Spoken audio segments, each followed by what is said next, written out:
থাকলে সব সহজ, দিলে মহব্বত না থাকলে সবই কঠিন। মহব্বত হলো মূল শর্ত। এ কারণে কোনো মুমিন হয় না, কামেল ইমানদার হয় না আল্লাহ এবং তার রাসূলকে নিজের প্রাণের চাইতেও বেশি ভালো না বাসলে। পর্দা নিয়ে বয়ান করা লাগে না। বাস্তবতা হলো ওই যে আগে বললাম, যার দিলে রবের মহব্বত আছে তাকে পর্দা নিয়ে বোঝাতে হয় না।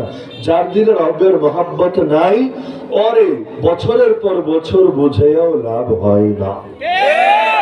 এই বাংলাদেশে যারা বেপরদা ওরাও জানে পর্দার কি মাসালা, এটাই বাস্তবতা। যারা সিগারেট খায় ওরা জানে সিগারেটের কি মাসালা, যারা পর্নোগ্রাফি দেখে ওরা জানে পর্নোগ্রাফি দেখার কি মাসালা, যারা মদ খায় খুব ভালো করে জানে মদের কি মাসালা, এমনকি যারা সুদী ব্যাংকে কারবারিতে জড়িত থাকে ওরাও জানে সুদের কি মাসালা। এই বাঙালির জানার সমস্যা না, মানার সমস্যা। জানতে বহুত জানা জানে, এমনকি মাইকের সামনে বসিয়ে দিলে সবাই 10 মিনিট 20 মিনিট বড় বড় লেকচার দিতে পারবে, তো জানার সমস্যা না, আসল সমস্যা মানার মাঝে। এই দেশে এখনো এমন নারীও আছে তার গায়ের উপর কোন পর পুরুষের ছায়া পড়বে এটাও পর্যন্ত শেষ হইতে পারে। পাশ দিয়ে কেউ হেঁটে যাবে, ব্যাস তার ছাতা হাতে একটা রাখে, শুধু রোদ থেকে নিজেকে বাঁচানোর জন্য। রোদ না থাকলে ছাতা একটা নিয়ে চলে। যদি কোনো পরপুরুষ পাশ দিয়ে যায়, রাস্তার পাশে চুপি চাপি দাঁড়ায়, আর তার ছায়াটাও যাতে গায়ে না পড়ে, যেন ছাতাটা তার দিকে মেলে ধরে, এমন নারী যদিও কমে গেছে কিন্তু এখনো এই দেশে আছে।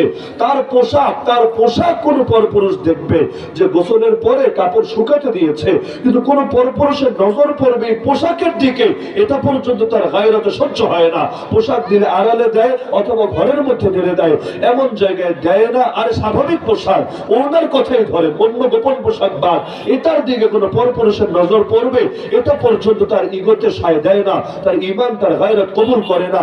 এমন কি কেউ তো এমন আছে পরপুরুষের রান্না করা খাবারটা পর্যন্ত খায় না, সদা সর্বদা নিজেকে পবিত্র রাখার চেষ্টা করে। এমন গায়রতওয়ালা পুরুষও আছে তার স্ত্রীর নাম শুনবে কোন পরপুরুষে এটা পর্যন্ত সে কখনোই ভালো নজরে দেখে না।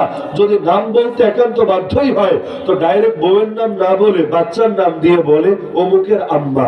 আরবিতে আর সুন্দর করে বলা যায় উম্মে হাসান, উম্মে জামিল, উম্মে ফুলান, উম্মুন মানে হলো মা, অমুকের মা। ডাইরেক্ট নামটা বলে না, কারণ তার বউয়ের নাম আসবে আরেকজনের মুখে, এটাই সে সইতে পারে না।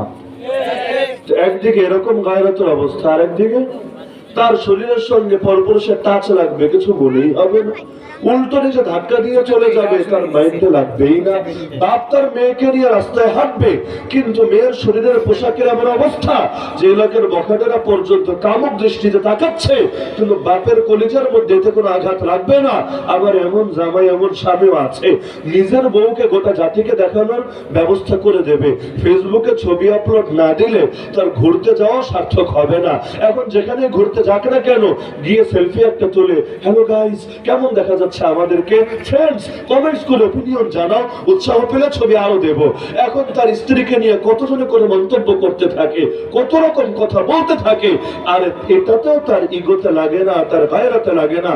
তার স্ত্রীর রূপের সৌন্দর্যের প্রশংসা করছে আরেকজনে, সে উল্টো তাকে ধন্যবাদ জানিয়ে বিদায় করছে।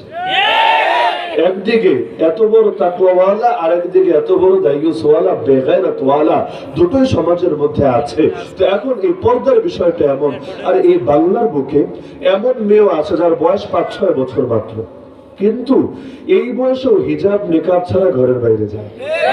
এমনকি কোন পরপুরুষের কোলে ওঠে দূরের কথা, কোন পরপুরুষ তাকে আদর করবে এটা পর্যন্ত সে সহ্য করে নেয় না। কেন? কারণ তার মাকে দেখে দেখে এই আদর্শ শিখেছে। সন্তানরা মুখের কথা কমই শোনে আর বাস্তব অবস্থা বেশি দেখে, তারা দেখে দেখে শিখতে ভালোবাসে।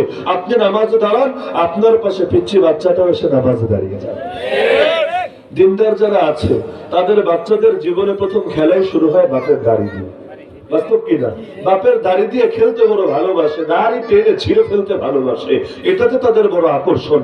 এখন যাদের মুখের মধ্যে দাঁড়িয়ে নাই, জামাইয়ের চেহারাও যেমন বউয়ের চেহারাও এমন, দুইটাই কি ওইটা ডিব্বা, কিন্তু উপরে আর কোনো দাড়িতে কিচ্ছু নাই। এখন বাচ্চা খেলবে কি দিয়ে? খেলার মতো জিনিস তো নাই। তার মধ্যে আবার যারা বেদাবাজি ঘরের মধ্যে গান টান শোনে, বাচ্চারা কি করবে? ওরা এসে গান শোনে। কত পিচ্ছি ট্যাবলেট ক্যাপসুল এমন আছে 2-3 বছর বয়স এখনই হিন্দি গান গাইতে থাকে। এখনই গান শুনলে তালে তালে পারে তো না, কোমর দুলিয়ে দুলিয়ে নাচার করার ডান্স করার চেষ্টা করে। আবার এমন বাচ্চাও আছে টুপিটা ঘুমের সময় মাথা থেকে খোলা যায় না, ঘুমের সময় মাথায় দিয়ে রাখে, এমনকি নিজে তো আকবেরে সালাম দেয়। কোনো বয়স্ক মানুষ যদি সালাম দিতে ভুলে যায় তারে এসে ভুল ধরে, কিরে দাদা সালাম দিলেন না যে, আঙ্কেল সালাম দিলেন না যে, এই কথাগুলো ভুল ধরে। আর বাচ্চায় যদি ভুল ধরে তখন লজ্জায় পড়ে সালাম তাকে ঠিকঠাক ভাবে দিতে থাকে, মাসনুম দোয়া পর্যন্ত ভোলে না। 4 বছর 5 বছরের বাচ্চা 20টা 30টা সূরার হাফেজ হয়ে গেছে, আলহামদুলিল্লাহ। হয়তো সুন্দর করে কারিদের মতো মস্ক করে করে বলতে পারবে না, কিন্তু ওর ভাষায় সুন্দর করে বলে যায় আলহামদুলিল্লাহ। একদিকে এই দৃশ্য, আরেকদিকে অষ্টমের দৃশ্য। আরে বাবা যখন নামাজে দাঁড়ায় পাশে এসে পিঠিটাও যায় নামাজে দাঁড়ায়, সেজদাটা ঠিক মতো দিতে পারুক বা না পারুক, আপনি সেজদায় গেলে অন্তত পিঠের উপর উঠতে ভুল করেন না। তো এভাবে দেখতে দেখতে শিখতে থাকে। তো যেই মায়েরা পর্দা করে বাচ্চা মেয়েরাও তাদেরকে দেখে দেখে পর্দাই শেখে। আর যেই মেয়েরা দেখে তার মায়ের পেটও আরেক মানুষে দেখে, পিঠও আরেক মানুষে দেখে, চেহারাও দেখে। আবার তার মা বেগায়রতের মতো সিনেমার নায়কদেরকে দেখতে থাকে, ঘরে স্বামীকে দেখলে হয় না, নায়ককে দেখতে থাকে। আর সেই স্বামী কত বড় বেগায়রত যে তার স্ত্রীর সামনে নায়িকাকে দেখে, সেই স্ত্রী কত বড় বেগায়রত যে তার স্বামীর সামনে আরেক নায়ক দেখে। উভয়ে তার অন্তরই দূষিত হয়ে গেছে। দরকার তো ছিল এমন যে তার স্বামীকে নিয়ে যদি তার কোন বান্ধবীও প্রশংসা করে সে তেলে বেগুনে জ্বলে উঠবে। আমার জামাইরে নিয়ে তোর এত প্রশংসা করার কি ঠেকাটা পড়েছে।